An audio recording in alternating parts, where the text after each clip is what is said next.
Maintenant, le pote à Gabi va nous parler d'un monde qui n'est pas un monde de bisounours, c'est certain, j'en suis sûr de ça. Bonsoir Christophe, bonsoir à tous. Et ce soir Christophe, pour commencer, j'aimerais t'avouer que je regrette un peu qu'on fasse de la radio et pas de la télévision. Parce que pour une fois que j'ai une gueule de martyr, je peux même pas en profiter pour m'en plaindre. C'est vrai, alors pour ceux qui... Parce que effectivement j'ai un abcès à la mâchoire et c'est pas très radiophonique, mais du coup ça me fait un gros gonflement comme ça. Et puis quand je dis abcès, en fait j'en sais trop rien, parce que mon dentiste il a pas voulu me dire ce que c'était. Et heureusement, enfin ou pas heureusement, je sais pas, mais s'il me l'avait dit, j'aurais sans doute pas compris. Et du coup, et s'il me l'avait dit, connaissant le nom de mon mal, je serais allé voir sur doctissimo.fr et j'aurais découvert en fait que j'étais atteint d'un cancer de la tuberculose du myocarde. Mais je ne connais pas le nom de ce qui me fait actuellement mal. Larsenet, dans Une rocambolesque aventurière d'Attila le Hun, fait dire à son personnage principal que nommer le mal ne le guérit pas. Eh bien, je crois que je ne suis pas tout à fait d'accord. Nommer les choses, c'est pas agir contre, mais c'est au moins les comprendre. Et puis, ça m'éviterait de penser que mon médecin est un agent à la solde de l'entreprise pharmaceutique qui produit l'antibiotique que mon dentiste m'a prescrit. Même si, quand j'ai fait cette suggestion sur Doctissimo, tout le monde était bien d'accord avec moi. D'ailleurs, un mec m'a fait remarquer que mon dentiste s'appelait le docteur Petit et que ça, c'était un signe. Et qu'en plus, si on inversait l'ordre des lettres de son voisin du dessus, on obtenait amoxyline, c'est le nom donc du médicament. Oui, donc, nommer les choses, c'est préciser, comprendre et éviter de se mettre à croire aux différentes théories du complot qui mélangent tout et n'importe quoi.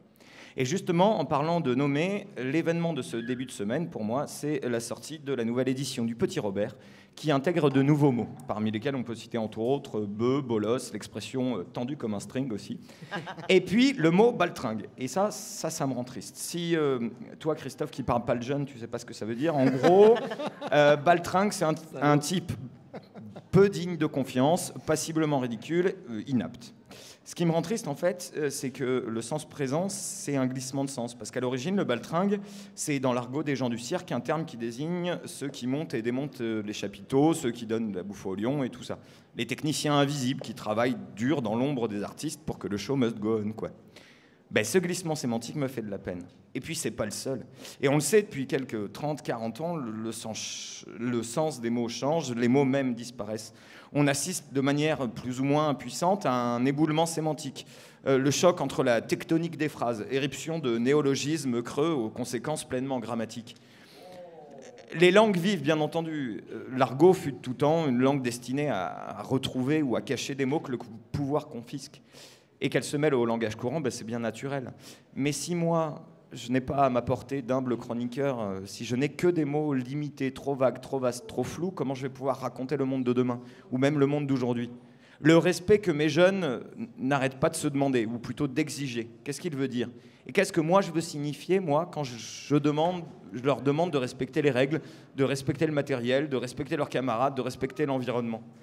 C'est un joli mot pourtant, respect, mais victime des tremblements orthographiques qui se secouent la langue, comme les tremblements sismographiques font trembler le monde. C'est vrai que c'est pas tout à fait la même situation. Pour la Terre, il y a Katmandou et on peut pas y grand-chose.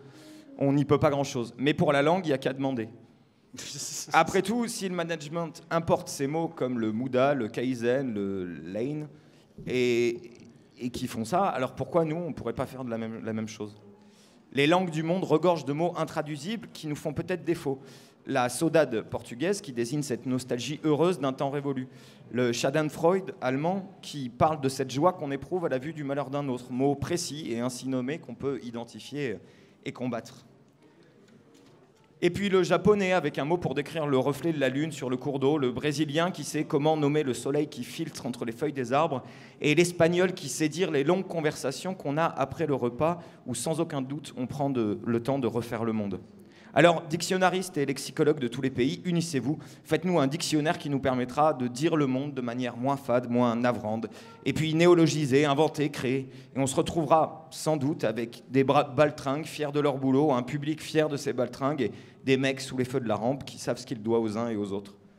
Et puis je dois avouer que ce qui m'effraie le plus dans cette histoire de disparition de mots et de glissement sémantique, c'est que peut-être c'est la fin du calembour et la privatisation de l'humour par carambar. Oui, Christophe, je sais, Christophe, ma chronique manque sans doute d'actualité, de pugnacité, d'engagez-vous qui disait, mais que veux-tu, j'ai du mal à laisser exprimer ma rage dehors quand j'ai une rage dedans. Bravo. C'était le pote à Gabi. Pas plus haut que le bord.